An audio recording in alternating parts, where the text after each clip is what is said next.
Hi,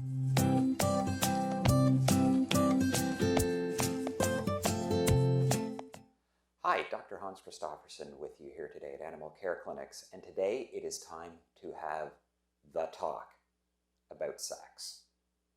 No, not that. Anal sex in your dog. Yes, it's that time. Come on. Let's talk about sex, baby. Let's talk about you and me. Anal sex, otherwise known as anal glands to avoid confusion, are special glands that produce scent that marks feces. They're good for dog owners to know about because they can cause problems. But before we get into that, let's find out where they live. Your dog's anal glands live just under the skin by the rectum. So let me show you here. Here is the back end of a dog. You've got the legs, the tail, and their cute little bum there. So the anal glands live right under the skin at about the 4 o'clock and 8 o'clock position.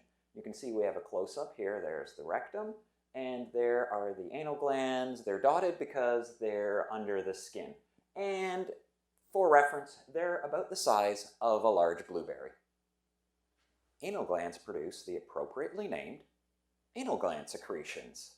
These secretions get stored in the anal glands, and they're released whenever the dog defecates, poops. It's remarkable how often in vet medicine conversations turn to poop. I really hope you're not eating dinner while watching this. You know, there are lots of other YouTube channels out there that probably don't talk about poop. In fact, most of them, well, I mean, I hope so. I don't really know. You know what? I don't want to know. But I digress.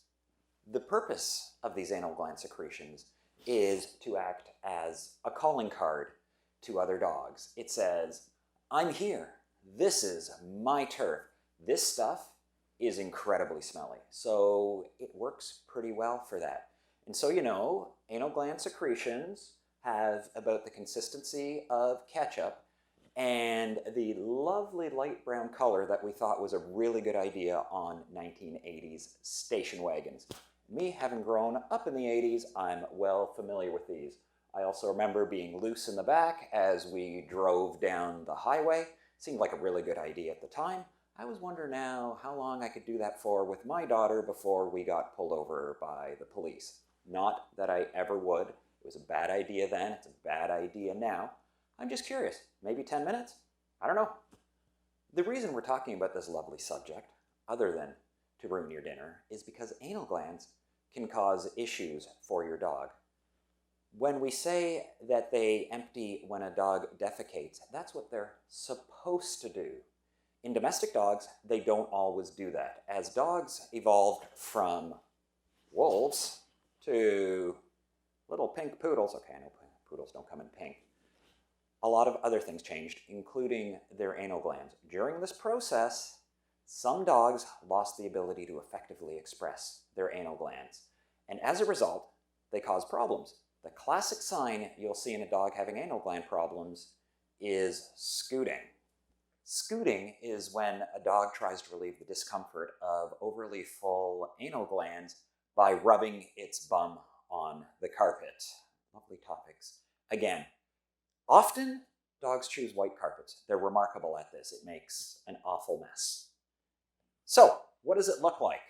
We have yet another stuffed animal here, which my daughter has been kind enough to lend me all of these stuffed animals for this video. What we see with scooting is they will sit with their bum on the ground and they drag their bum along the ground. Oh, and it feels so good. And if they're lucky, the anal gland releases for them and then they feel much better.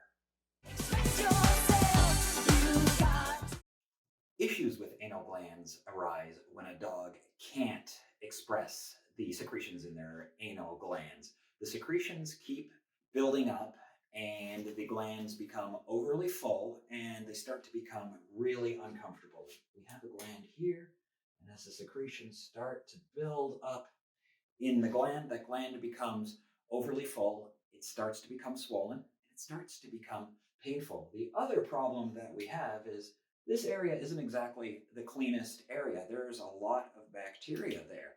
So these little bacteria see a gland that's swollen, it's starting to get inflamed, and that's an invitation for them to come in and start causing all sorts of nasty infection. And now the gland gets even more swollen and it becomes really painful for your pet. When this happens, the secretions inside become really thick and old and viscous.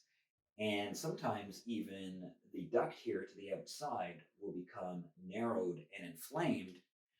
And now the secretions simply can't get out and the cycle perpetuates and it gets really ugly and it starts to get quite painful, as I mentioned.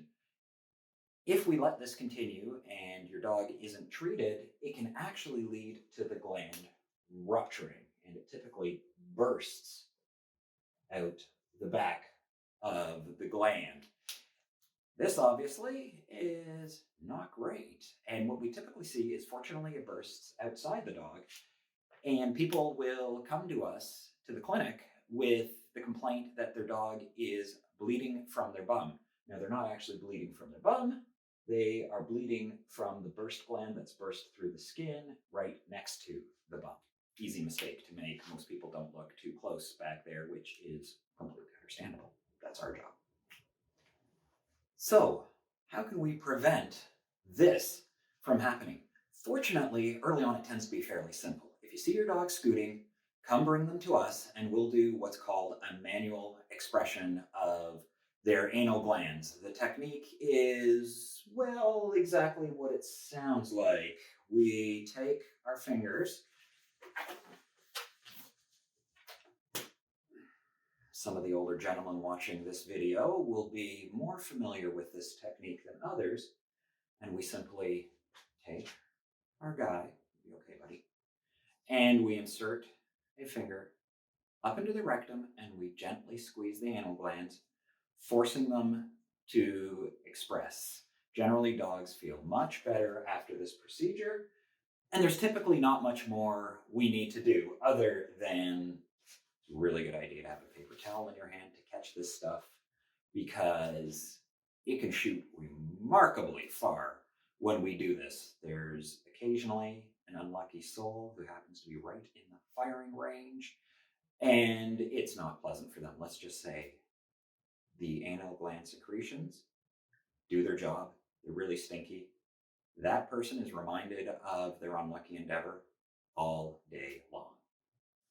Whenever we express your dog's anal glands, we characterize both the amount of anal gland secretions that came out and how easy it was to get them out of each gland on each side.